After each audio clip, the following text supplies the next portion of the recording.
좌우에 있는 지체들과 성도의 교제를 나누면서 서로 축복하며 은혜를 나누는 시간 갖도록 하겠습니다. 네 사람에게 사랑합니다, 축복합니다 인사하겠습니다.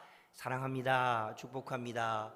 사랑합니다, 축복합니다. 사랑합니다, 축복합니다. 사랑합니다, 축복합니다. 자비를 구하는 기도 주님 앞에 드리며 나아갑니다. 주여 나를 불쌍히 여기소서. 두 번 고백합니다. 주여 나를 불쌍히 여기소서. 한 번 더요. 주여 나를 불쌍히 여기소서. 아멘.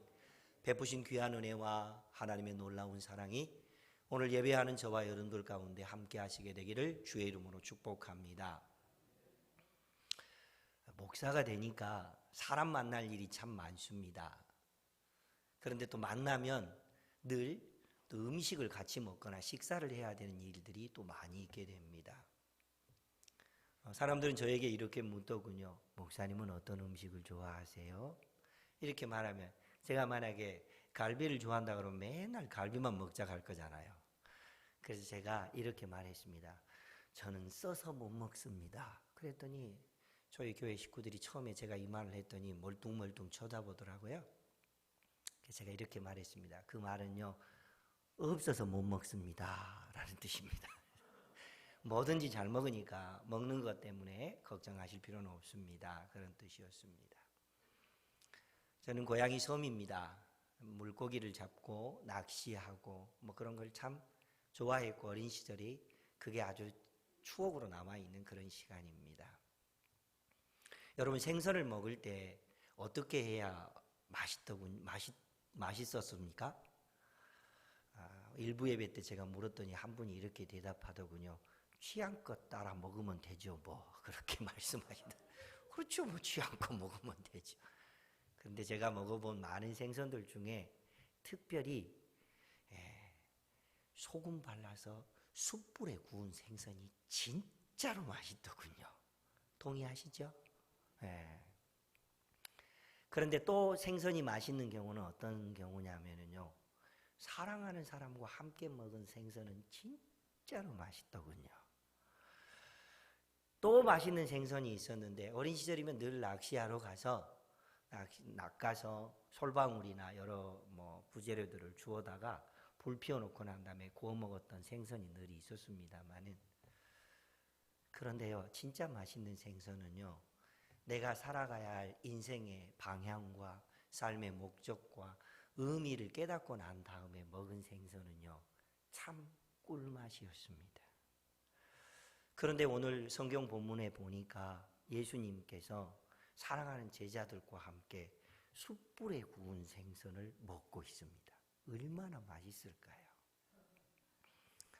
자, 그렇다면 우리의 삶의 모습을 한번 돌아봅니다. 먼저 사랑하는 제자들은 꿈이 없는 채 살았지만은 예수님을 만나고 난 다음에 꿈을 발견했습니다. 그리고 예수님께서 직접 구워주신 생선을 먹으면서 예수님과 함께 그 사랑하는 분과 함께 생선을 먹고 있는 장면이 오늘 본문에 기록되어 있는 내용인 것을 알 수 있습니다. 부활하신 예수님께서는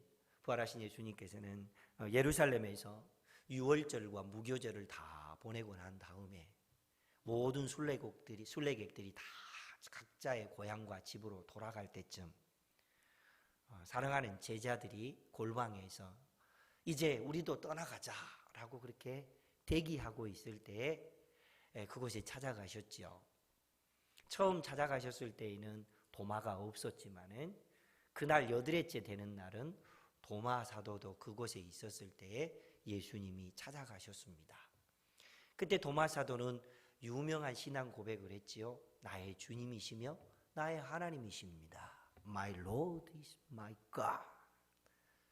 이렇게 고백했던 그 아름다운 신앙 고백에 했다는 말씀을 지난주에 우리가 드렸습니다. 어떠세요? 한 주일 동안 예수님이 나의 주님이시며 나의 하나님이십니다라고 하는 이 신실한 믿음의 고백을 가지고 살아오셨습니까? 그 믿음으로 살아오셨는데 한 주를 살고 보니 왠지 바닥났네요. 그러면 오늘 왜 오셨습니까? 새로운 하나님의 말씀으로 충전 얻어서 다시 세상 가운데서 주님이 기뻐하는 하나님의 자녀로 살기 위해서 오늘 오신 것입니다. 오셨으니 주님 주시는 귀한 약속의 말씀을 받아서 재충전하고 하나님의 뜻을 이루어가는 귀한 시간이 되었으면 좋겠습니다. 예수님의 제자들의 대부분은 갈릴리 출신들입니다. 그런데 이 갈릴리 출신 제자들이 유월절 지나고 무교절 지나서 그 여드렛째가 지나고 난 다음에 그들이 갈릴리로 다시 돌아갑니다. 왜 갔을까요? 한 번도 궁금해 본 적이 없었지요. 제자들이 왜 고향에 갔는지 한 번도 궁금해 본 적이 없었습니다. 자세히 성경을 읽어보니까 정답은 그냥 갔습니다. 그게 정답입니다. 그럼 왜 그냥 갔을까 하는 생각도 해보아야죠. 여러분, 제자들에게는 꿈이 없습니다. 비전도 없습니다. 이미 예수님이 만나서 너희들은 물고기를 낚는 어부가 아니라 사람을 낚는 어부가 돼야 된다라고 하는 소명도 주셨고 또 사명도 주셨지만은 그것이 그들의 삶 속에 불확실한 것으로 여전히 있었습니다. 그 모습으로 갈릴리에 그냥 간 것뿐입니다. 고향이니까 그냥 간 것뿐이지만은 예수님에게는 그 제자들에게 아주 특별한 의도가 있었습니다. 그 첫 번째 의도는 바로 이것이었습니다. 예수님께서 마지막 유월절 만찬을 드시고 난 다음에 겟세마네 동산에 기도하러 가시기 직전 제자들에게 뭐라고 말씀했습니까? 마태복음 26장 32절에 예수님은 이렇게 말씀하셨습니다. 내가 살아서 너희보다 먼저 갈릴리로 가리라. 예수님은 당신이 십자가에 못 박혀 죽고 난 다음에 부활하실 것을 말씀하셨고 동시에 내가 너희들보다 먼저 갈릴리로 가리라 라고 하는 갈릴리에서의 만남과 약속을 이미 하셨습니다. 이후에 부활하신 예수님께서는 두 번째 제자들과 다시 갈릴리에서의 만남에 대한 약속을 하신데 막달라 마리아가 맨 처음 예수님을 만났을 때 그 마리아에게 천사가 나타나서 갈릴리에서의 만남과 조우에 대한 약속을 말씀해 주고 있습니다. 마태복음 28장 7절 말씀. 그가 죽은 자 가운데서 살아나셨고 너희보다 먼저 갈릴리로 가시나니 거기서 너희가 배우리라. 예수님에게는 갈릴리에서 만남이 아주 특별한 생각 또는 특별한 약속 그리고 그것을 이미 예고해 주셨습니다. 그런데 이 제자들은 그 약속을 기억하고 있었나요? 아니요. 제자들은 예수님께서 하신 이 약속을 기억하지 못했습니다. 그 증거가 무엇입니까? 만약에 제자들이 갈릴리에 가게 되면 예수님을 만나리라고 생각했다면 정영삼 권사님 같으면 뭐 하고 있겠습니까? 잔치 준비하고 있어야죠. 부활하신 예수님이 우리 동네에 또 오신다고 하니까 잔치 준비하고 있어야 되는데 잔치했습니까? 그들은 모두 다 물고기 잡으러 갔습니다. 베드로 사도가 먼저 앞장서서 난 물고기나 잡으러 가련다 그랬더니 옆에 있었던 다른 제자들도 그러면 나도 갈래 하고 물고기 잡으러 간 제자가 7명이라고 기록되어 있는데 베드로, 도마, 나다나엘 그리고 세베대의 두 아들인 야고보와 요한 그리고 나머지 두 제자 그런데 그 두 제자는 누구일까요? 유민자 집사님. 그 두 제자는 누구일까요? 성경에 기록하지 않았으니까 모른다가 정답이죠. 그렇지요. 모른다가 정답입니다. 근데 아무리 생각해 봐도 베드로 사도가 물고기 잡으러 갔는데 동생인 안드레가 안 따라갔을까요? 따라갔겠죠. 또 12제자 중에서 안드레하고 제일 친했던 사람이 있죠. 누구죠? 빌립. 그러니까 어쩌면 나머지 두 제자라고 이름은 기록해 놓지 않았지만 안드레와 빌립이었을 가능성이 가장 높겠네요. 이 7명의 제자들이 그곳에 가서 물고기를 잡고 있습니다. 이 7명의 제자들은 예수님을 따르는 삶을 통하여 성공해 보리라라고 예수님을 따라갔습니다. 그런데 정작 예루살렘까지 갔는데 따르던 예수님은 십자가에 못 박혀 죽으셨고 부활하셨다고는 하지만은 그 부활의 실체를 아직은 만나기도 했지만은 마음속에 분명히 품지 못하고 있었습니다. 타향살이 하다가 고향 찾아갈 때 성공해서 가면은 뭐라고 하죠? 금이환향이라고 합니다. 그런데 그 모습이 전혀 없습니다. 당시 제자들의 모습 속에서는 실패자의 모습, 수치심을 안고 있는 모습, 죄책감에 사로잡혀 있는 모습입니다. 실패자의 모습, 죄책감과 수치심을 마치 장아찌처럼 찌들어 있는 모습을 가지고 아무런 소망이 없이 고향 땅에 찾아가서 무엇을 해야 할지 모르겠거든 삶에 희망도 없고 목적도 없으니까 어린 시절부터 해왔던 물고기나 잡으러 가자 해서 7명의 제자들이 물고기를 잡으러 갔습니다. 그런데 정작 물고기를 잡으러 갔는데 여러분 어떻게 어부 출신들이 물고기를 잡으러 갔는데 고기를 한 마리도 못 잡을 수 있을까요? 이것도 기적이네요. 좋지 않는 기적이네요. 자, 그래서 오늘 말씀의 제목은 채움의 은혜 그렇게 정했습니다. 상상이 되세요? 빈 바구니를 들고 있는데 그것에 무엇인가가 가득 수북수북 채워진다고 생각해 보시기 바랍니다. 그때의 감동은 어떻게 그걸 말로 표현하겠습니까? 그때의 그 기쁨은 너무나 큰 감동이고 너무나 큰 은혜입니다. 그런데요, 부활하신 예수님께서 실패자의 모습으로 물고기 잡고 있었던 제자들, 부활하신 예수님께서 수치심과 죄책감에 사로잡혀 있었던 그 제자들을 보시면서 뭐라고 말씀하셨습니까? 그러면 반대로 생각해 볼까요? 우리 같으면은 뭐라고 말할 것 같습니까? 못났구나. 그럴 줄 알았다.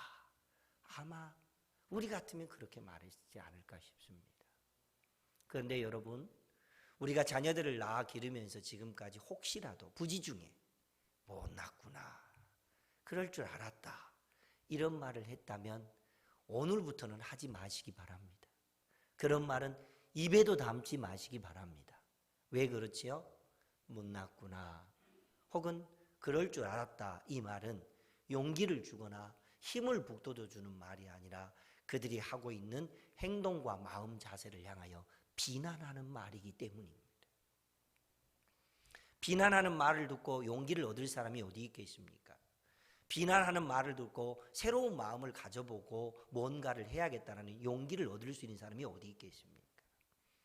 그래서 예수님께서는 사랑하는 제자들을 만나셔서 그럴 줄 알았다, 못난 놈들, 그렇게 말씀하시지 않으셨습니다.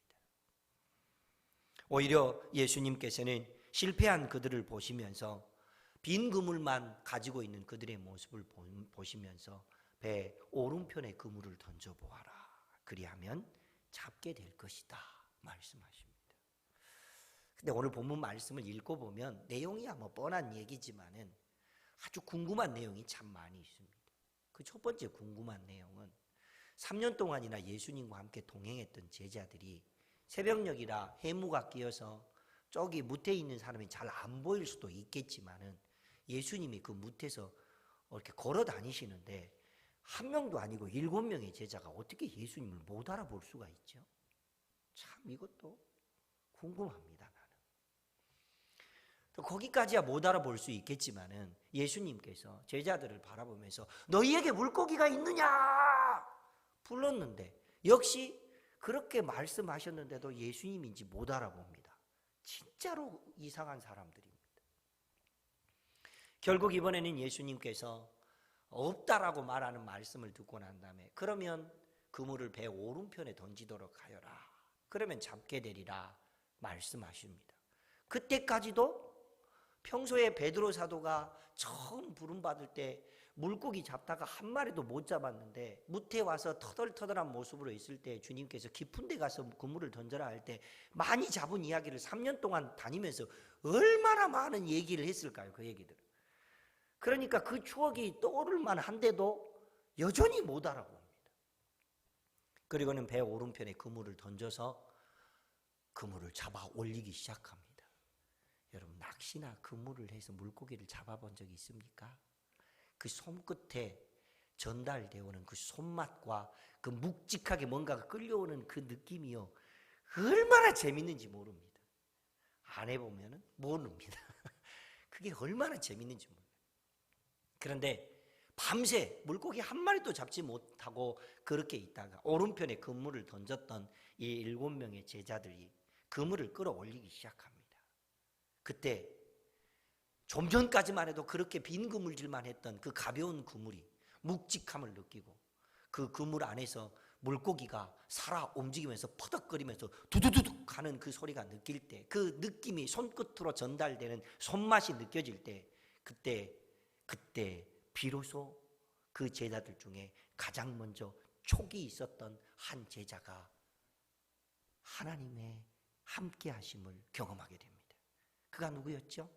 주님이 사랑하시는 제자라고 표현되어 있는 그는 바로 사도 요한이었습니다. 물고기를 끌어올리다 말고, 그물을 끌어올리다 말고 그 손끝에 느껴지는 그 감동을, 그 손맛을 느끼고 난 다음에 계속해서 야, 끌어올리자 그렇게 말하는 것이 아니라 뭐라고 말했죠? 오늘 7절 말씀에 그렇게 기록되어 있습니다. 하나님 말씀을 함께 읽어봅니다. 7절입니다. 같이 읽습니다. 예수께서 사랑하시는 그 제자가 베드로에게 이르되 주님이시라 하니 시몬 베드로가 벗고 있다가 주님이라는 말을 듣고 겉옷을 두른 후에 바다로 뛰어내리더라. 주님이시라. 무태에 있었던 예수님을 알아보지 못했습니다. 물고기가 있냐고 물어보던 그 예수님의 음성을 듣고도 못 알아봤습니다. 배 오른편에 물고기 그물을 던지라 하시는 그 음성을 듣고도 못 알아보았습니다. 그런데 그물을 던지는 순간, 묵직한 그 그물을 손으로 느끼는 순간 주님이시다라고 하는 그 고백을 하게 되었습니다. 제자들은 그물을 끌어올리는 그 순간에 사도 요한을 통하여서 주님이시라 하는 그 말씀을 듣는 순간, 아 그래, 베드로 사도가 처음 예수님 앞에 제자로 부름받을 때 그 느낌이 바로 이런 거였구나 라는 것을 느꼈을 것입니다. 그리고 좀 전까지 갈릴리에서 만나자라고 하신 약속을 2번이나 하셨음에도 불구하고 느끼지 못한 그들이 이곳에 주님이 와 계시구나 하는 것을 느꼈습니다. 이런 감동과 울림이 여러분의 인생 속에 더해질 수 있기를 주의 이름으로 축복합니다. 그런데요, 저는 이 성경을 읽고 보니까 그렇다면 제자들이 3년 동안 예수님과 동행하면서 수많은 가르침과 예수님의 말씀을 들었을 텐데 가장 먼저 그들 마음속에 떠올랐던 그 예수님의 말씀이 있었다면 어떤 말씀이 떠올랐을까요? 그것도 한 번도 생각 안 해보셨죠? 근데 저는요, 아마 사도 요한은 가장 먼저 이 말씀을 떠올렸을 것 같다라고 하는 생각이 들었습니다. 그것은 요한복음 15장 5절 말씀입니다. 하나님 말씀을 우리 한 목소리로 같이 읽습니다. 나는 포도나무요 너희는 가지라. 그가 내 안에 내가 그 안에 거하면 사람이 열매를 많이 맺나니 나를 떠나서는 너희가 아무것도 할 수 없습니다. 나를 떠나서는 너희가 아무것도 할 수 없습니다. 이 말씀이 가장 먼저 그 안에 떠올랐다라는 생각을 해보게 됩니다. 예수님이 없는 곳에서 물고기를 잡았을 때는 빈 그물입니다. 예수님을 떠나 있는 곳에서 하는 일들은 공허함 뿐입니다.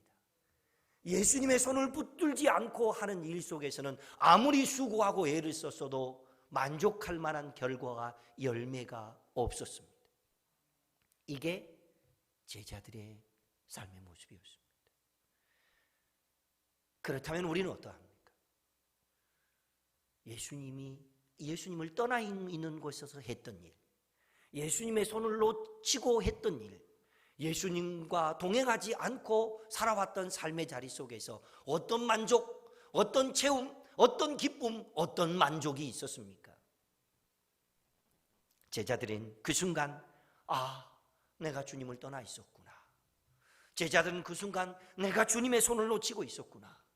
내가 그동안 주님 없이 살아왔던 삶의 모습이 이런 것이었구나. 그러니 당연히 빈 그물이었고, 그러니 당연히 공허함이었고, 그러니 당연히 수고하고 애쓴 노력은 있었을지라도 거기에 합당한 열매가 없었고 만족함이 없었던 것이 바로 나 때문이었구나라는 것을 그 순간 느꼈습니다. 사랑하는 성도 여러분, 어느 순간 제자들처럼 울림으로 울려오시는 하나님의 음성을 들어본 적이 어느 순간이었습니까? 제자들은 빈 그물질만 하고 있던 그 자리에서 오른쪽에 그물을 던져 물고기를 잡아 올리는 그 순간 울림으로부터 그들에게 울려오시는 하나님의 음성을 듣기 시작했습니다. 갈릴리에서 만나자 하시는 그 음성도 생각났고, 베드로 사도가 처음 제자로 부름받을 때 사람 낚는 어부가 되리라 하시는 그 약속의 말씀도 생각났지만, 정작 그들에게서는 주님을 떠나서는, 주님이 없는 곳에서는 아무것도 할 수 없다라는 것을 비로소 깨닫게 되었습니다. 이 깨달음을 갖는 순간 어떤 일들이 일어납니까? 빈 그물이 가득 채워졌습니다.